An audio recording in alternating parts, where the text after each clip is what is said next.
அனைவருக்கும் அன்பான காலை வணக்கம்.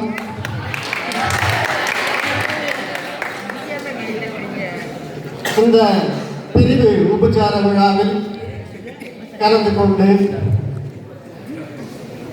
இந்த விழாவை மிக சிறப்பாக சிறப்பித்துக் கொண்டிருக்கின்ற பள்ளியினுடைய தாளாளர் திரு சஜித் டேவிட் அவர்களுக்கும், பள்ளியினுடைய முதல்வர் திருமதி சீலா ஆண்டனி அவர்களுக்கும், அருமையான அறிவை புகட்டி மாணவர்களை ஒளிவீச செய்கின்ற ஆசிரியர் பெருமக்கள் அனைவருக்கும், அதற்கு மேலாக இந்த பள்ளியில் பல ஆண்டுகளாக படித்து இப்பொழுது பிரிந்து செல்கின்ற என்னுடைய மாணவ செல்வங்கள் அனைவருக்கும் அன்பான வணக்கத்தை கூறிக்கொண்டு, இந்த நாள் மிகவும் இனிமையான நாள், வாழ்க்கையில் மறக்க முடியாத நாள் என்று கூறலாம். அனைத்து பள்ளி மாணவர்களுக்கும் இந்த எண்ணங்கள் இருந்துதான் இருக்கும். ஆனால் இந்த நிலையில் இந்த பிரிவு உபச்சார விழா என்பது இன்று பள்ளியில் படித்தோம் பிரித்தோம் என்பது அல்ல. இதற்கு மேல்தான் நம்முடைய பள்ளியினுடைய முடிப்பு பின்னால் நம்முடைய கல்வி ஆரம்பமாகின்றது.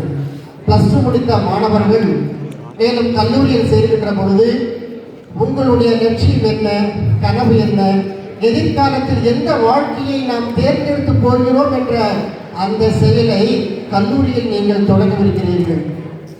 அதை உங்களுடைய தன்னம்பிக்கையோடும் உங்களுடைய லட்சியத்தோடும் உங்களுடைய குறிக்கோளோடும் நீங்கள் செயல்பட்டால்தான் அந்த வாழ்க்கை எளிதாக இருக்கும்.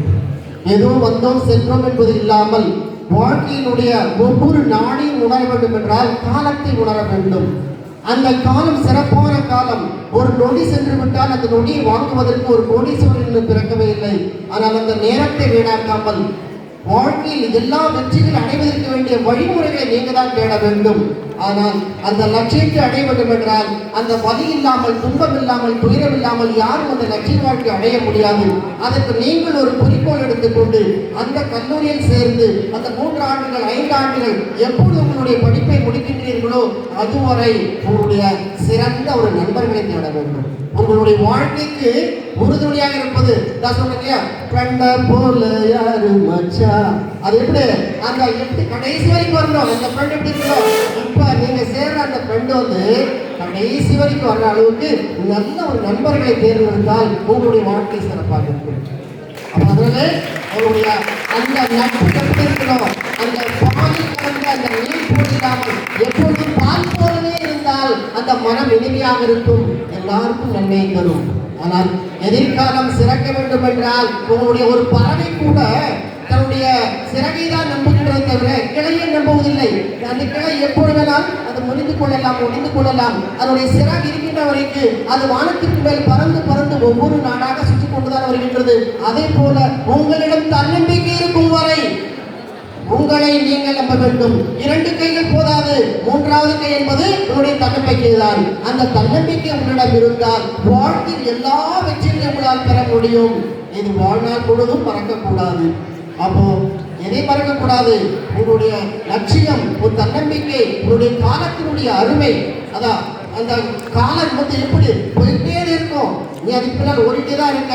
ஆனா நீ போற வழி நல்ல வழியா அது கெட்ட வழியா உனக்கு தான் தெரியும், உன்னுடைய மனசாட்சிக்கு தான் தெரியும். அது நீ சரியா கடைபிடிச்சு போனானா வாழ்க்கையில வெற்றி அடையலாம். எல்லாருமே வெற்றி அடையல சொல்ல முடியாது. நீ நடக்கின்ற பாதை சரியாக இருந்தால் நீ வாழ்வுடைய உயர்வுக்கு உச்சத்திற்கே சொல்ல முடியும். அதாவது தடைகள் பயணத்தின் படிகளாகட்டும், தோல்விகள் தோல்களின் சிறங்களாகட்டும், புயலும் மொழியாகட்டும், தேடலும் மூச்சாகட்டும், தேய்ப்பறை வாரம் தேய்ப்பு அழுவதில்லை, அது பகலும் இரவும் பௌர்ணமிக்காக காத்துக் கொண்டுதான் இருக்கின்றது. அதனால் உன்னுடைய லட்சியத்தை மட்டும் மறந்து விடாது. அதை மறந்து விட்டால் வாழ்க்கை எல்லாம் இழந்து விட்டால் என்பது. ஒவ்வொருக்கும் ஒரு குறிக்கோள் இருக்கணும். அந்த குறிக்கோள் இருந்தால் தான் வாழ்க்கை அடைய முடியும். இன்னைக்கு முடிச்ச உடனே வீட்டுக்கு போகணும்னா அந்த பஸ்ல ஏறணும், வேற பஸ் ஏற முடியாது. உங்களுடைய வீட்டுக்கு எந்த பஸ் போகணும் அந்த பஸ்ல ஏறணும். அதனால நீ எங்க சேரணுமோ அங்க சேரல அப்படின்னா உன்னுடைய குறிக்கோள் சரியா இருக்கணும். அதாவது ஒன்னே அன்பு, ஒரு பாசம், ஒரு நட்பு. உங்களுடைய பெற்றோர்கள் இவ்வளவு படிக்க வச்சிருக்காங்கன்னா அவங்களுக்கு நன்றி கடனா இருக்குங்க. இத்தனை நாட்கள் இந்த ஆசிரியர் பெருமக்கள் உங்களுக்கு வேண்டி எவ்வளவு உழைத்திருப்பார்கள், எவ்வளவு நல்ல வழிகளை கூறியிருப்பார்கள். அத்தனை இருக்கின்ற பொழுது ஆசிரியருடைய அறிவுரை கேளுங்கள், உங்களுடைய நல்ல அன்பை தேடுங்கள், பெற்றோருடைய ஆசீர்வாதம் இருக்கட்டும், உலக மக்கள் கூட எல்லாம் அன்பை தேடி வாழுங்கள். அதனால் எல்லா வாழ்க்கை சிறக்கும். அதனால் எல்லாம் பிரிந்து போறோம், எப்படி போறோம்?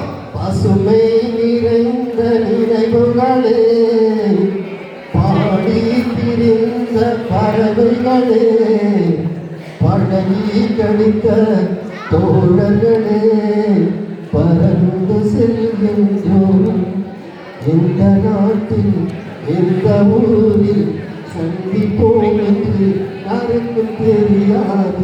உங்களுடைய எல்லாம் போறீங்க, எங்க போறேன் தெரியாது.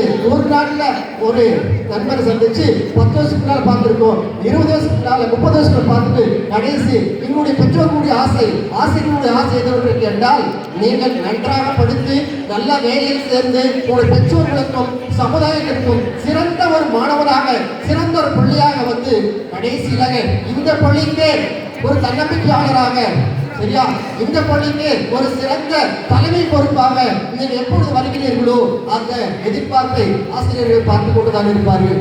அந்த நல்ல எதிர்பார்ப்பை உங்களிடம் இருக்கின்றது. அதை சிறப்பான முறையில் செயல்படுத்திக் கொண்டு என்னுடைய மாணவர்கள் அனைவரும் நன்றாக படித்து நல்ல ஒழுக்கத்தை பெற்று நல்ல தூய்மையான எண்ணத்தை பெற்று உலகெங்கும் சென்று நம்முடைய புகழெல்லாம் வளர வேண்டும் என்று அன்பாக வாழ்ந்து இந்த வாய்ப்பை தந்த அனைத்து உள்ளங்களுக்கும் நன்றி கூறி விடைபெறுகிறேன். நன்றி, வணக்கம்.